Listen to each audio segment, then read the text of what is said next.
చేపట్టిన గురుకుల పాఠ కొనసాగుతున్నది. ఆదివారం రంగారెడ్డి జిల్లా హయత్ నగర్ ఇబ్రాహీంపట్నం మండలంలోని రెసిడెన్షియల్ వసతి గృహాలను సందర్శించిన విద్యార్థుల సమస్య అడిగి తెలుసుకున్న ఆర్ఎస్ ప్రవీణ్ కుమార్ నేతృత్వంలో బీఆర్ఎస్ బృందం ఇక్కడ పోయినటువంటి నేపథ్యం కూడా మనం చూస్తున్నాం. ఆర్ఎస్ ప్రవీణ్ పై సర్కార్ కేసు, బీఆర్ఎస్ గురుకుల పాఠపై ప్రభుత్వ నిర్బంధకండ, పోలీసులకు షేరిగుండ రెసిడెన్షియల్ పాఠశాల ప్రిన్సిపల్ ఫిర్యాదు, తమకు సమాచారం ఇవ్వకుండా క్యాంపస్లోకి వచ్చారన్న ఆరోపణ. 447 సెక్షన్ కింద కేసు నమోదు, విద్యార్థులు రెచ్చగొడుతున్నారంటూ సొసైటీ కార్యదర్శి రాజకీయ వ్యాఖ్యలు. బీఆర్ఎస్ పార్టీ రాష్ట్ర నేత ఐపీఎస్ మాజీ అధికారి ఆర్ఎస్ ప్రవీణ్ కుమార్ పై రంగారెడ్డి జిల్లా ఇబ్రాహీంపట్నంలోని కేసు నమోదైంది. బీఆర్ఎస్ గురుకుల పాఠ కార్యక్రమంలో ఆయన షేరిగూడ గురుకుల పాఠశాల అనుమతి లేకుండా వెళ్లారంటూ ఆ స్కూల్ ప్రిన్సిపాల్ పోలీసులు ఫిర్యాదు చేశారు. అనుమతి లేకుండా సాంఘిక గురుకుల పాఠశాలకు వెళ్ళినటువంటి ఒక మాజీ కార్యదర్శి, గురుకులాల్లో సుదీర్ఘంగా ఆయన స్థాపించినటువంటి గురుకుల పాఠశాలలు, ఆయన తయారు చేసినటువంటి గురుకుల పాఠశాలలు, ఆయన అత్యధికంగా కోరుకున్నటువంటి గురుకుల పాఠశాలలు, అద్భుతమైన రీతిలో ఉన్నటువంటి గురుకుల పాఠశాలలకి ఆయన వెళ్ళవలసిన బాధ్యత ఉన్నప్పటికీ కూడా ఆయన వెళ్ళినటువంటి నేపథ్యంలో అక్కడ ఉన్నటువంటి ప్రిన్సిపాల్, ఆయన నియమించినటువంటి ప్రిన్సిపాల్ ఇవాళ ఏదో శాంతి భద్రతలో విఘాతం కలిగించే విధంగా ఉందని ఇవాళ కేసు పెట్టడం నమోదైంది. ఇవాళ ఎంత భయంకరమైన పరిస్థితి, ఎంత దారుణంగా ఉంది. నిన్న గతంలో కూడా జైభీం టీవీతో కూడా అనేకమైనటువంటి వాక్యాలు మాట్లాడు ఆర్ఎస్ ప్రవీణ్ కుమార్. టీవీది నిన్న మాట్లాడిన వీడియో ఉంది.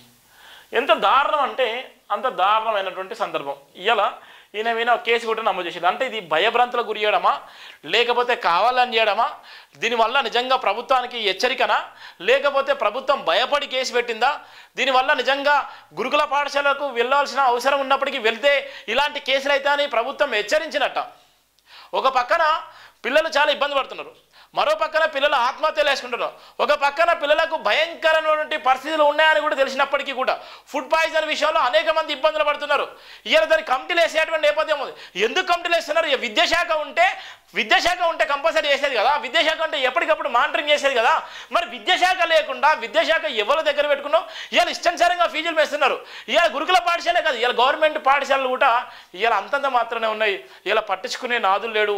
ఇవాళ భయంకరమైన పరిస్థితులు ఇవాళ గురుకుల పాఠశాలలు ఇవాళ కలెక్టర్లే కానీ ఇవాళ అధికారులు పర్యటించిన సందర్భంలో కూడా వాళ్లకు బిక్కుమనేటువంటి అనేకమైన విషయాలు కూడా తెలుస్తున్నాయి. ఎంత బాధాకరం అంటే గురుకుల పాఠశాల చదువుకునే వాళ్ళు పేద బిడ్డలు, ఆ పేద బిడ్డల జీవితాలను ఆగం చేసేటువంటి దౌర్భాగ్యమైన పరిస్థితిలో ఈ కాంగ్రెస్ గవర్నమెంట్ ఉంది.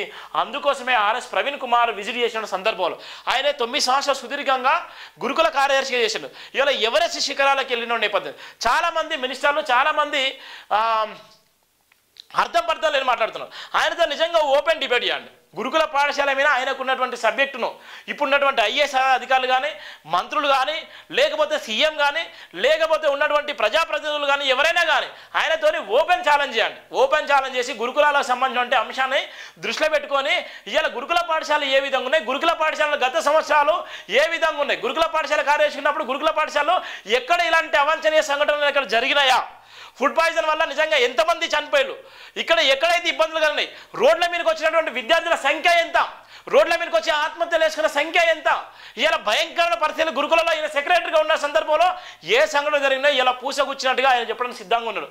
కానీ మసిపూసి మారడేసి ఇలా ప్రభుత్వం ఇలా భయపడి ఆయన మీద కేసులు పెట్టేటువంటి నేపథ్యం. ఒక ఉన్నతమైనటువంటి ఐపీఎస్ అధికారి 7 సంవత్సరాల పదవీ కాలం తృణప్రాయంగా వదిలేసుకున్నటువంటి ఒక జాతీయ ఆనుమత్యమైన ఆయన మీద అడ్డగోలుగా మాట్లాడుతున్నారు.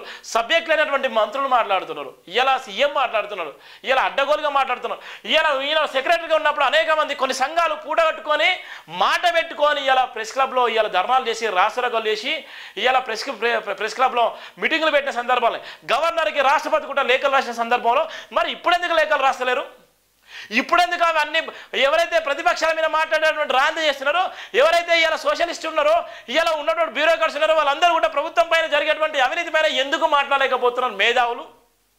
అంటే ఒక దళిత బిడ్డ ఎక్కడ ఉన్నా దళిత బిడ్డ మీద నిందలేయాలి, అవమానాలు గురియాలి, ఏ విధంగానైనా బట్టగాల్సి మీద వేయాలి, బట్టగాల్సి మీదేసి బదనం కావాలి, బదనం ఎంత బదనం చేస్తే దాన్ని పైశాచిక ఆనందం పొంది ఇలా సంతోషపడాలి. ఇలా చాలా వరకు ఇబ్బంది పడే నేపథ్యం.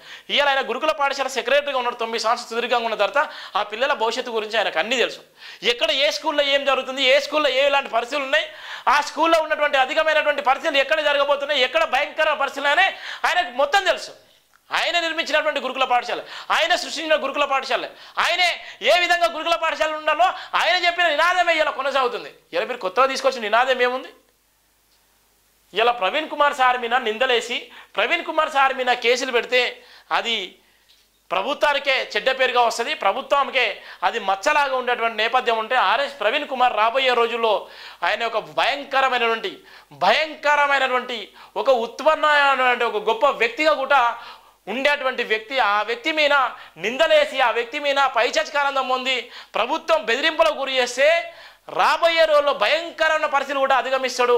ఆ అన్ని తట్టుకొని నిలబడ్డటువంటి ఆర్ఎస్ ప్రవీణ్ కుమార్ మీద ఎవరైతే చెవాకులు పేలుస్తున్నారో చెవాకులు కూడా ఆయన రెడ్ బుక్లో రాసుకున్నట్టుగా రాసుకుంటాడు. ఏదో ఒక రోజు అవన్నీ కూడా బయట పెడతాడు. ఆయనకు ఎన్కౌంటర్లో స్పెషలిస్టు ఎవరైతే ఉన్నారో ఆయనకు అన్నీ తెలిసిన వ్యక్తి. ప్రవీణ్ కుమార్ అనేటువంటి వ్యక్తికి అన్నీ తెలిసిన వ్యక్తి. చాలా బడుగు బలైన వర్గాల నుంచి ఏదైతే కష్టపడి ఎదిగినటువంటి వ్యక్తి, ఏదైతే సొంతంగా అయ్య డబ్బో అమ్మ డబ్బోతో ఎదిగినటువంటి వ్యక్తి లేదు.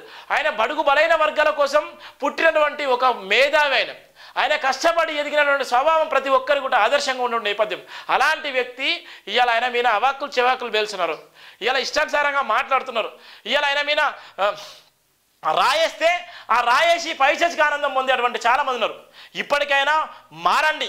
ప్రవీణ్ కుమార్ అనేటువంటి వ్యక్తి నిజంగా గురుకుల పాఠశాల ఫుడ్ పాయిజన్ వెనుక ఆయన కుట్ర ఉందంటే, ఫుడ్ పాయిజన్ వెనుక ఆయన ఉన్నటువంటి హస్తం ఉందనుకుంటే మీరు నిజంగానే సిబిఐ ఎంక్వైరీ చేసి ఆయన జైల్లో వేయండి. ఆయన అప్పటికే చెప్పిండు, నా తప్పు నా ప్రమేయం ఉంటే ఉరికంబ నాకు ఎత్తడానికి ఆయన సిద్ధంగా ఉన్నాను చెప్పిన. అంత సవాల్ వేసిండు. ఉరికంబం అంటే జీవితమే ఉండవు, జీవితం లేకుండానే చేసుకుంటున్నాను. అలాంటి సవాల్ కూడా ఇప్పటివరకు స్వీకరించలేదు. ఇవాళ ఒక దళిత మేధావులు అనే చెప్పుకునేటువంటి చాలామంది ఎక్కడ వేళ్ళు, మరి ఎక్కడ మాట్లాడుతున్నారు, ఏం మాట్లాడుతున్నారు? ఇవాళ ఒక కులం మీద మాట్లాడితే ఇంకో కులానికి కోపం, ఇంకో కులం మీద మాట్లాడితే ఇంకో కులం. ఎంత భయంకరంగా ఉందంటే దారుణమైనటువంటి పరిస్థితి ఉంది. ఇప్పటికే ఆర్ఎస్ ప్రవీణ్ కుమార్ మీద సర్కార్ కేసు అయితే నమోదు చేసింది. ఆ సర్కార్ కేసు దేనివల్ల నమోదు చేసిందో ఆయనకు కూడా తెలుసు. ఆయన ఒక ఐపీఎస్ ఆఫీసర్ కాబట్టి ఏది ఏమైనప్పటికీ భయంకరమైన పరిస్థితులు అయితే మనం చూస్తున్నాం.